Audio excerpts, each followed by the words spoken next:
for the past 2 years, Democrats have held only a narrow majority. On top of that, the Biden administration had fewer vacancies to fill on day one than the Trump administration did, in fact, fewer than half. Still, we succeeded beyond what anyone had hoped for. 235 judges confirmed.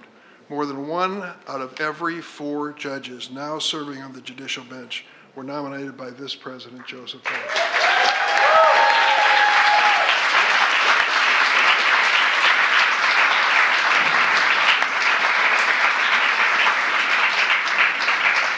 Because of the arcane and challenging rules of the Senate Judiciary Committee, the Democratic members had to be literally sitting in their seats when the roll call was taken for each and every nominee, 235 times.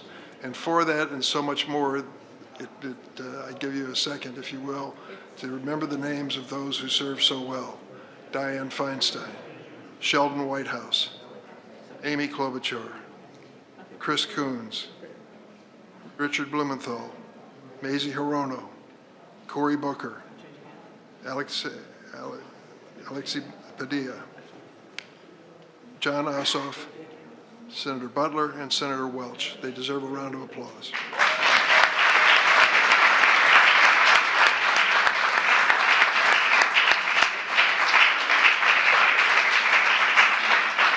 And I would be remiss if I didn't note the amazing staff that brought us here as well on my side. An extraordinary group of people, starting with Dan Swanson, Phil Brest, who served both in the White House and the committee,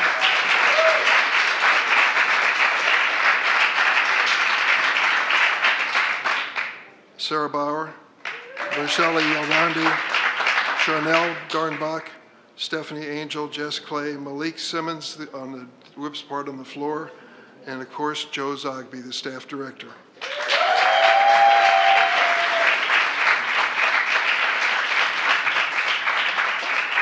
Let me just say the high point of the last 4 years for me, Mr. President, was when you kept your word and we were able to confirm Justice Ketanji Brown Jackson, the first black woman to serve on the Supreme Court.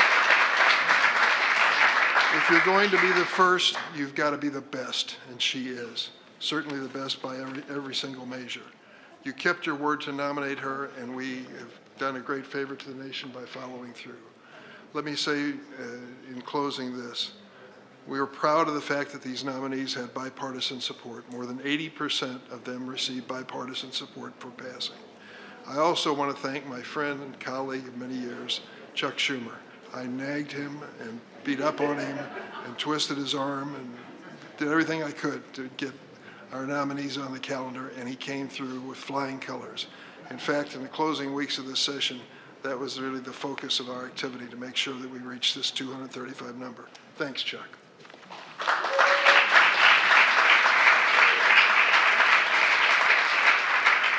I am grateful to be part of this historic opportunity. These men and women will be serving America for decades to come.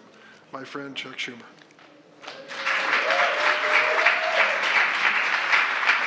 Well, thank you. Thank you, everybody. It's a great day, and I thank everyone for being here.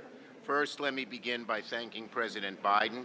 We are here today because of your leadership, Mr. President. With President Biden working by our side, Senate Democrats have confirmed 235 judges, more than any majority has confirmed in decades. This is historic. We've confirmed more judges than were confirmed under the previous administration, so something no one thought we could do. In fact, we confirm more judges than under any administration going back decades. When people look back at the most consequential accomplishments of the last 4 years, 2 things will stand out. The legislation we passed between 2021 and 2022, and the historic judges we confirmed to the bench. Now, these are amazing accomplishments. Even more importantly, these judges come just in time. Our democracy faces an uncertain future, and many people are rightly worried. We hear incoming leaders say things about undercutting the well springs of our democracy that make many Americans anxious. The good news is that these judges will be a barrier against attacks on our democratic institutions. At the district level, these judges will have the first and often decisive impact on cases involving voting rights in elections and democracy writ large. Thanks to these judges, it is now far more likely today than it was just a few years ago that these attacks on democracy will be blunted. In short, these judges will be the shield that protects our democracy. So thank you. Thank you, President Biden, for leading the way in strengthening the bench. It couldn't have happened without you. You helped us construct a federal bench that will not only protect our institutions, but also that better reflects on America itself. I want to thank Chairman Durbin for his outstanding work over the last 4 years. He certainly was, as we say in Brooklyn, a nudge. That's a good word.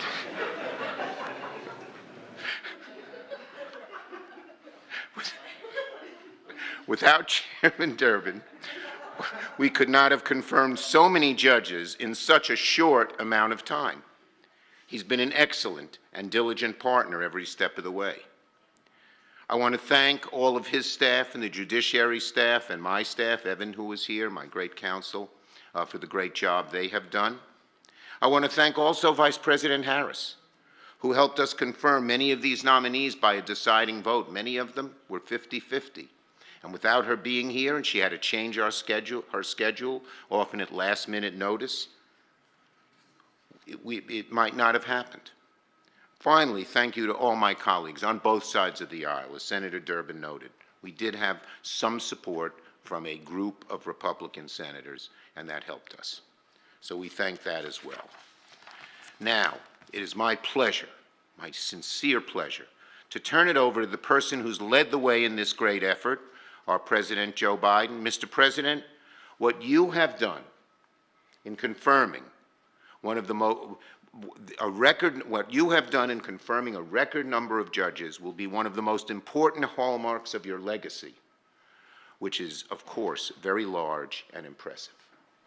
So thank you for your leadership all these many years. Let us welcome our great President, Joe Biden.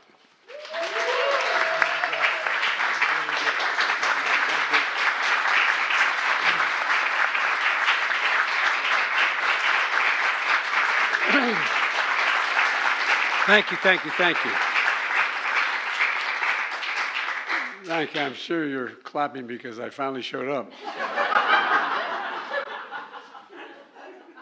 I do apologize. We had a very busy schedule the last over from New Year's Day on, dealing with two crises, one in Louisiana and one in Las Vegas. And I've assembled the entire defense and intelligence apparatus of the country in the Situation Room, and we've been spending a lot of time there. But I'm going to take another 2 minutes to talk a little bit about that and then go on to what we're here for. I want to give an update on the investigations into yesterday's terrorist attacks in New Orleans and the truck explosion in Las Vegas. I've just come from the meeting, not just to spend, while we prepare these remarks, better part of an hour, from my Homeland Security team. The number of people killed in New Orleans has risen to 15, including the attacker. 35 people were injured. Today, the FBI briefed me that as of now, we have no information that anyone else is involved in the attack. They've established that the attacker was the same person who planted the explosives in those ice coolers in two nearby locations in the French Quarter just a few hours before he rammed into the crowd with his vehicle.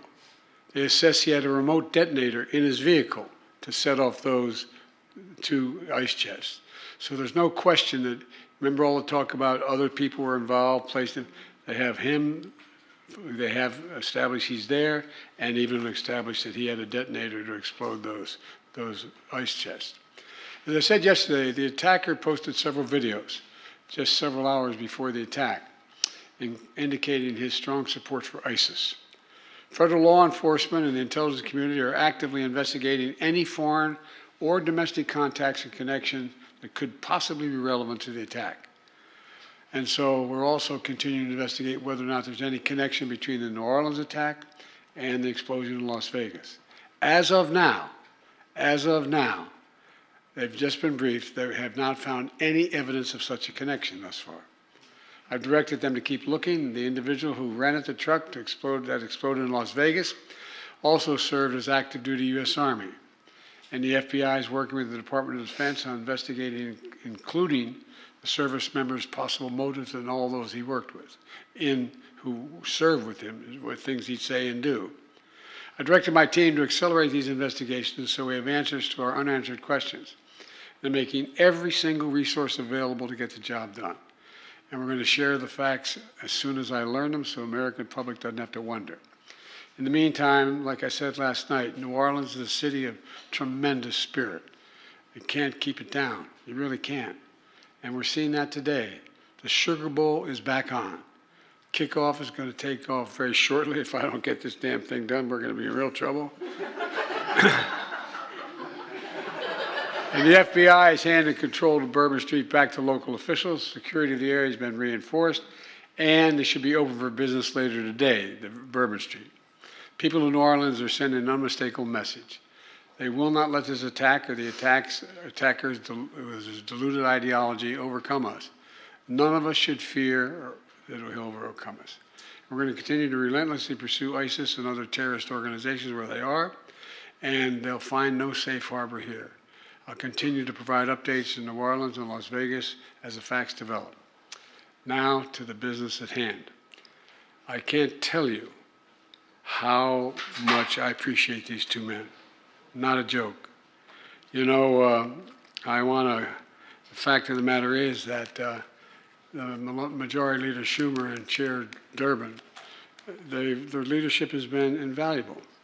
You know, from my days of leading the Senate Judiciary Committee 200 years ago, I made judicial nominations a priority, and some of you may remember I was involved in some very contentious Supreme Court nominations over the years. And today I want to recognize a major milestone. The Senate recently confirmed its 235th federal judge, which is the largest number of confirmations in a single presidential term since the early 80s. That includes 1 Supreme Court justice, 45 Circuit Court of Appeal judges, 187 District Court judges, and 2 judges on the Court of International Trade. And they represent the best of America. It's all about preserving the Constitution. I made 3 speeches in this campaign, in my term as president. One when I first entered saying democracy is at stake, one I later made, anyway, I made 3 major speeches. The institutions are in jeopardy, in my view. And some of the decisions coming down, to me, made no constitutional sense. They're all highly qualified people we've met. They've had distinguished legal, judicial, and academic careers. It matters. Judges matter. You know, shaping the everyday lives of Americans, protecting our basic freedoms. You never thought we'd be talking about this. Defending constitutional liberties, respecting the idea precedent matters. Precedent matters. These judges will be independent, they'll be fair, and they'll be impartial. And they'll respect the rule of law. And most importantly, I know it sounds, I never thought I'd be saying this, they'll uphold the Constitution. They'll uphold the Constitution. When I ran for president, I made a promise that I'd have a bench that looks like America, that taps into the full talents of this nation. And I'm proud we've kept our commitment with the help of these 2 men and many others, bolstering confidence in judicial decision-making and outcomes. We have a record number of judges with backgrounds and experiences that have long been overlooked in the federal judiciary, like advocates for civil rights, workers' rights, immigrant rights, and so much more. The first former public defender to sit in the 7th Circuit Court of Appeals. We also have continued to put forward men and women who have been prosecutors and plaintiffs' attorneys, which has been a distant past of courts. No matter who they are or where they come from, all these appointees understand the role of a judge and are committed to the rule of law, the institutional safeguards built into our Constitution. that upholds the rights and guarantees of the Constitution. You know, I've appointed the most demographically diverse slate of judicial nominees ever in the history of America. That represents all of America and the best of America. There's numerous historic firsts. The first black woman in the United States Supreme Court. I made that promise and we kept it.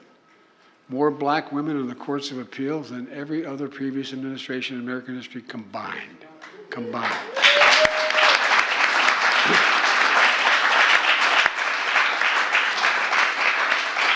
Other historic firsts for Hispanic Americans, Asian Americans, Muslim Americans. The list goes on. But the point is, for the first time in a long, long time, we have a bench that looks like and represents all of America, all of America. And a special thank you again to Leader Schumer and Chair Durbin, working tirelessly to move these nominations through the committee and onto the Senate floor in a very, I think it's not an understatement, it's a very contentious political period in American history. Think about it, one vote majority. I mean, it's amazing what they did. Other senators, Democrats and Republicans alike, work with my administration to fill vacancies in their states. You know, all these Republican senators, they weren't sending me Democratic nominees. They were sending Republican nominees. But we got sort of back to the basics, finding basic commitment to civil rights, civil liberties. Whether it was your counterpart and the leader of the Republican Party in Kentucky or wherever, we've got people who understand the institutional limitations and safeguards in the Constitution. I don't want to get anyone in trouble. This includes some of my conservative friends in Indiana, Oklahoma, South Dakota, and Texas. But they're also got appointed, and they're not Democrats. But they understand the institutional structure of the court. Together, these judges are going to hear cases and issues ruling from everything as whether Americans can cast their ballot. I mean, literally, how they can cast their ballot, when it will be counted, whether workers can unionize. I thought we settled that in 1934. And make a living wage for their families.